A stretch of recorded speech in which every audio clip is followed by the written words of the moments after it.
Morning! Magandang umaga sa inyo. Andito tayo ngayon sa Fukuoka, Japan, no? Sa Hakataku. So, right now, it's 6:40 ng umaga and it is 17 degrees dito.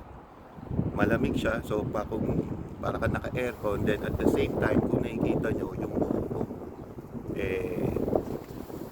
hinahangin. It's also windy. So, imagine niyo yun, yung 17 degrees, tapos naka-electric fan pa kayo. Maginaw. So, right now,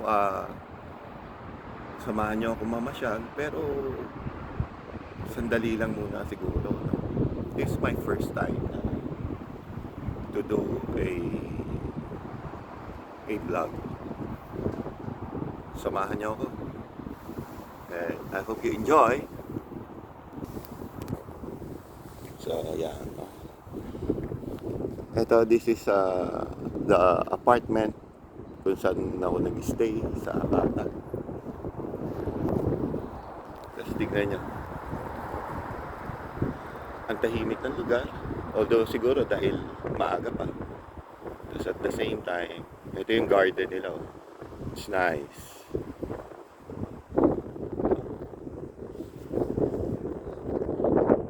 Right now, my plan is mag-walking ako dito sa Hakata. Actually, may pupuntahan ako. Kasi I've been gaining weight lately. But before that, so ito yung pedestrian lane nila. Tapos dito yung sasakyan. So, people here sa Japan are very, law-abiding. So, kung saan talaga yung walkway, sumusunod sila. So, this is an adjacent street, no? So, later, punta tayo ng yung pinaka main road. So, basically, ito yung residential area. Tahimik pa. Medyo hininaan ko lang boses ko.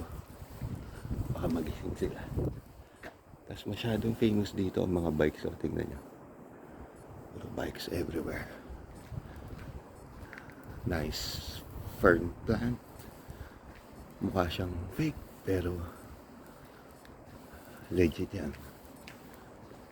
So, ayan ang itsura ng bahay dito. Dito sa Japan, para magkabahay ka, well, hayaan ka. Kasi maliit lang naman yung land area nila eh.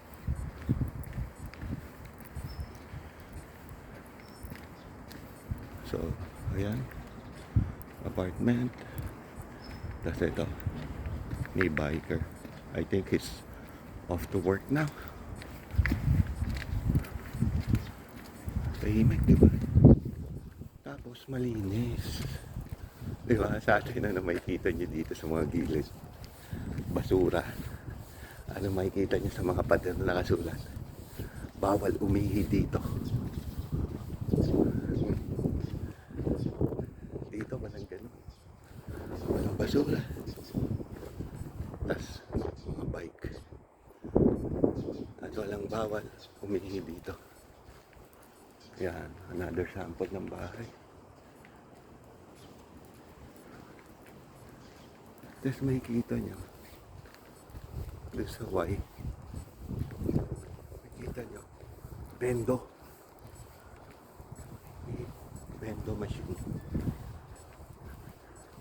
Lalapit ko lang kayo sa bendo machine. Yan. So everywhere here laging may bendo. Nauwaw kayo. Ayan, bendo machine. Morning shot, kape. Aurora, espresso. Ayan. Tapos mga iced tea. Mariswet. Energy drink. Dito sa kabit. So, coffee pa rin. Iced coffee. Energy drinks, Suntory, no? Ay, famous brand eh. Parang local brand nila yan. So, ayan. From here. O, pasensya na kayo ha, kung medyo mabilis yung mga pag-ikot ng galaw ng screen. Actually, nakakangapit sa braso. First time ko mag-vlog. So, eto. Papunta tayo sa main road. Yan, nag-switch na ako from my left arm to my right arm. Bis mapagod. So, ayan, no? Sample pa ng mga residential area, di ba? Bye. Pansin lang. Yung mga kotse, ewan ko, marami rito maliliit na sasakyan din. Kasi siguro dahil maliit lang nga yung space, yung land area. So, ayan. Pupunta na tayo sa main street.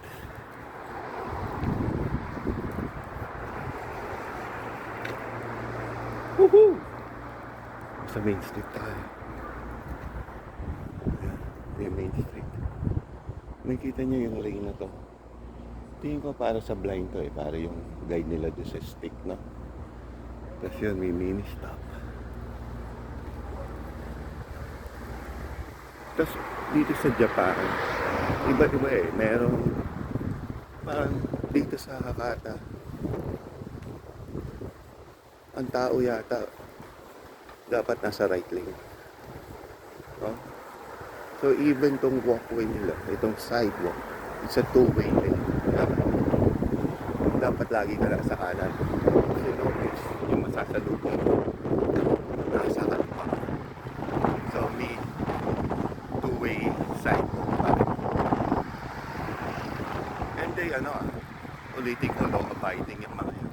So, ibig sa paglalakad lang, they follow. Kung nasa kanan, dapat sa kanan ka. Huwag ka sa kaliwa. Oh, mini stop. I believe wala na mini stop sa no? Sa Philippines.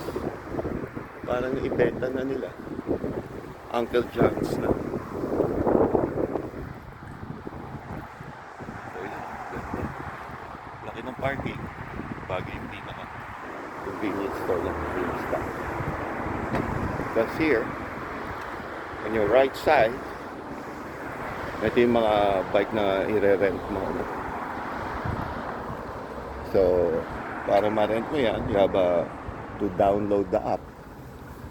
Tapos yon, may QR code yan. Tapos hindi siya, hindi mo siya mananakaw kasi naka-register yan. Naka-register ka. Tapos doon sa next mong pupuntahan, meron din yung parang station, yung drop-off kung saan siya iiwan. Okay, that's for me right now.